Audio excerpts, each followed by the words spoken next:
So, we humans have extraordinary potential for goodness, but also an immense power to do harm. Any tool can be used to build or to destroy. That all depends on our motivation.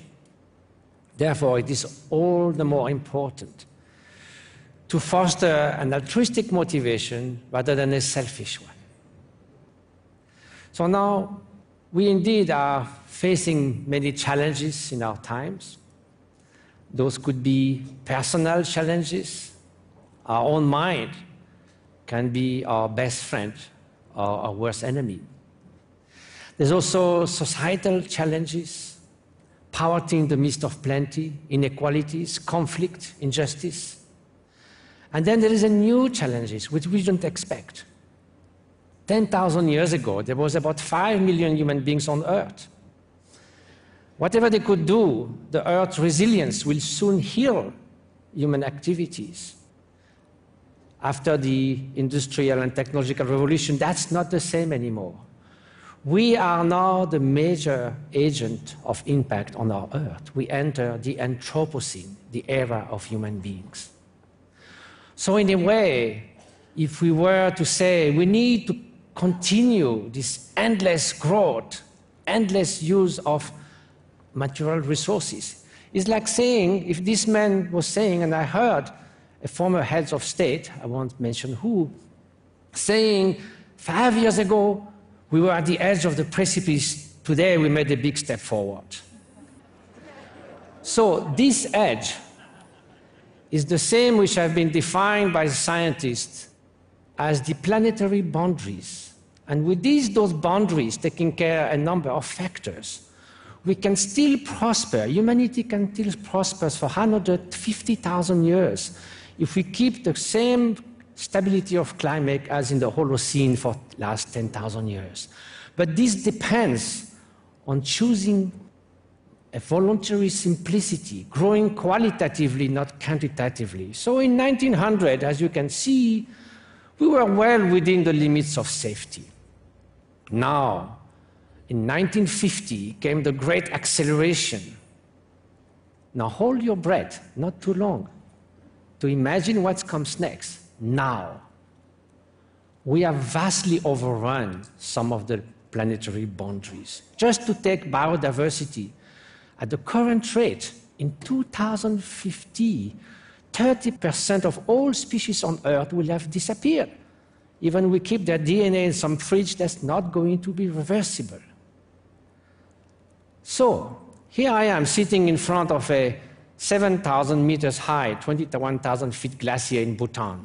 The third pole, 2,000 glaciers are melting fast, faster than the Arctic.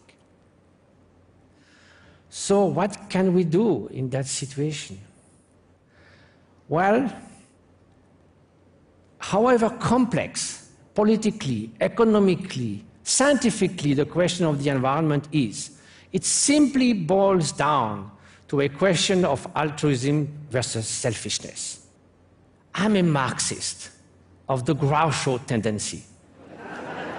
Groucho Marx said, why should I care for future generations? What did they do for me? Unfortunately, I heard the billionaire Stephen Forbes on Fox News saying exactly the same thing, but seriously.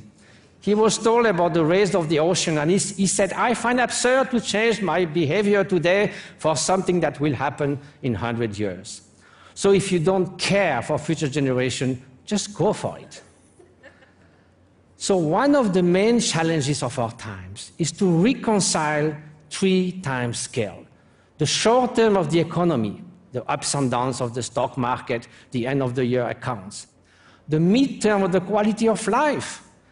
What is the quality every moment of our life and over 10 years and 20 years? And the long term of the environment. When environmentalists speak with economists, it's like a schizophrenic dialogue, completely incoherent. They don't speak the same language. Now, for the last 10 years, I went around the world meeting economists, scientists, neuroscientists, environmentalists, philosophers, thinkers in the Himalayas, all over the place. This seems to me there's only one concept that can reconcile those three timescales. It is simply having more consideration for others. If you have more consideration for others, you will have a caring economics where finance is at the service of society and not society at the service of finances. You will not play at the casino with the resources that people have entrusted you with. If you have more consideration for others, you will make sure that you remedy to inequality, that you bring some kind of well-being within society, in education, at the workplace. Otherwise, a nation that is the most powerful and the richest, so everyone is miserable, what's the point? And if you have more consideration for others, you are not going to ransack that planet that we have. And at current rate, we don't have 3 planets to continue that way. So the question is, okay, altruism is the answer. It's not just a noble ideal, but can it be a real pragmatic solution? And first of all, does it exist? True altruism, or are we so selfish? So some philosophers thought that we were irremediably selfish, but are we really all just like rascals? That's good news, isn't it? Many philosophers like Hobbes have said so. Well, not everyone just looks like a rascal. Or is man a wolf or man? But this guy doesn't seem too bad. He's one of my friends in Tibet. He's very kind. So now, we love cooperation. There's no greater joy than work together, isn't it? And then not only humans. Then, of course, there's the struggle for life, the survival of the fittest, social Darwinism. But in evolution, cooperation, though competition exists, of course, cooperation has to be much more creative to go to increased level of complexity. We are super cooperators, and we should even go further. So now, on top of that, the quality of human relationship, the OECD did a survey among 10 factors, including income, everything. The first one that people said, that's the main thing for my happiness, is quality of social relationship. Not only in humans. And look at those great-grandmothers. So now, this idea that if you go deep within, we are irremediably selfish. This is armchair science. There is not a single sociological study, psychological study that ever shown that. Rather the opposite. My friend Daniel Batson spent her whole life putting people in the lab in very complex situations. And of course, we have sometimes selfish and some people more than others. But he found that systematically, no matter what, there's a significant number of people who do behave altruistically no matter what. If you see someone deeply wounded, great suffering, you might just help out of empathic distress. You can't stand it, so it's better to help than keep on looking at that person. So he tested all that, and in the end he said, clearly people can be altruistic. So that's good news. And even says further, we should look at the banality of goodness. Look at here. When we come out, we're not going to say, that's so nice. There was no fist fight while those monks were speaking about altruism. No, we expect that, isn't it? If there was a fist fight, we will speak of that for months. So the banality of goodness is something that doesn't attract your attention, but it exists. Now, look at this. Okay.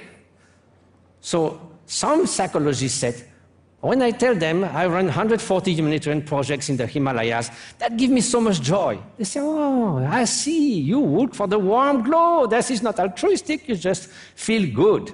You think this guy, when he jumped in front of the train, he thought, I'm going to feel so good when this is over. But that's not the end of it. They say, well, but when you interviewed him, he said, I had no choice. I had to jump, of course. He said, he had no choice. Automatic behavior is neither selfish nor altruistic. No choice. Well, of course, this guy is not going to think for half an hour, should I give my hand, not give my hand. He does it. There is a choice, but it's obvious, it's immediate. And then also there, he had a choice. So now there are people who had choice, like Pastor André Traumy and his wife, and the whole village of Chambon-sur-Lignon in France, for the whole Second World War. They saved 3,500 Jews, give them shelter, brought them to Switzerland against all odds at the risk of their life and that of their family. So altruism does exist. So what is altruism? It's the wish, may others be happy and find the cause of happiness. Now, empathy is the affective resonance or cognitive resonance that tell you this person is joyful, this person suffers. But empathy enough is not sufficient. If you keep on being confronted with suffering, you might have empathic distress, burnout. So you need the greater sphere of loving kindness. With Tanya Singer at the Max Planck Institute of Leipzig, we showed that the brain network for empathy and loving kindness are different. Now, that's all well done, so we got that from evolution through maternal care, parental love, but we need to extend that, and can be extended even to other species. Now, if we want a more altruistic society, we need two things, individual change and societal change. So is individual change possible? 2,000 years of contemplative studies said yes, it is. Now, 15 years of collaboration with neuroscience and epigeneticists said yes, our brain changed when you train in altruism. So I spent 120 hours in MRI machine. This is the first time I went after 2.5 hours. And then the result have been published in many scientific papers. It shows without ambiguity that there are structural change and functional change in the brain when you train in altruistic love. Just to give you an idea, this is the meditators at rest on the left, meditation in compassion meditation, you see all the activity, and then the control group at rest, nothing happened. In meditation, nothing happened. They have not been trained. So, do you need 50,000 hours of meditation? No, you don't. 4 weeks, 20 minutes a day of caring mindfulness meditation already brings a structural change in the brain compared to a control group. That's only 20 minutes a day for 4 weeks.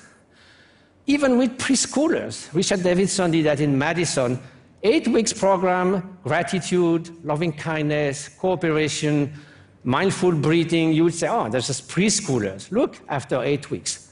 The prosocial behavior, that's the blue line. And then come the ultimate scientific test, the stickers test.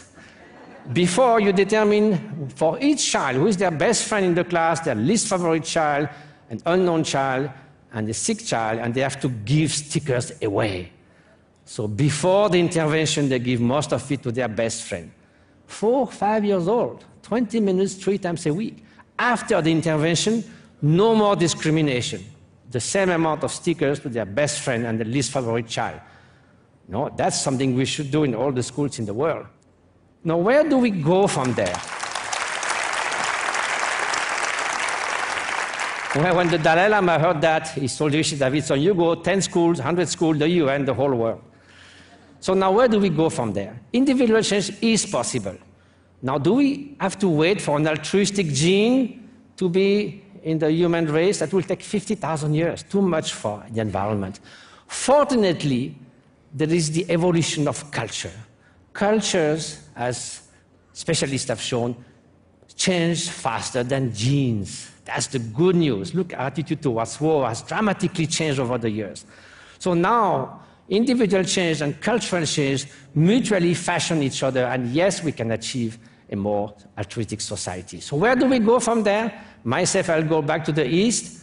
Now we treat 100,000 patients a year in our projects. We have 25,000 kids in school, 4% overhead. Some people say, well, your staff works in practice, but does it work in theory? So they call us a positive deviance. So I also go back to my heritage to find the inner resources to better serve others. But on a more global level, what can we do? We need 3 things. Enhancing cooperation. Cooperative learning in the school instead of competitive learning. Unconditional cooperation within cooperation. There can be some competition between corporations, but not within. We need sustainable harmony. I love this term. Not sustainable growth anymore. Sustainable harmony means now we reduce inequality. In the future, we do more with less, and we continue to grow qualitatively, not quantitatively. We need a caring economics.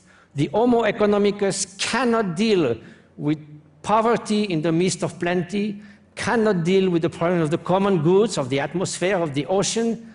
We need a caring economics. If you say economists should be compassionate, that's not our job. But if you say they don't care, that looks bad. We need local commitment, global responsibility. We need to extend altruism to the other 1.6 other species, sentient beings, are co-citizens in this world. And we need to dare altruism. So, long life to the altruistic revolution. Viva la revolución de altruismo.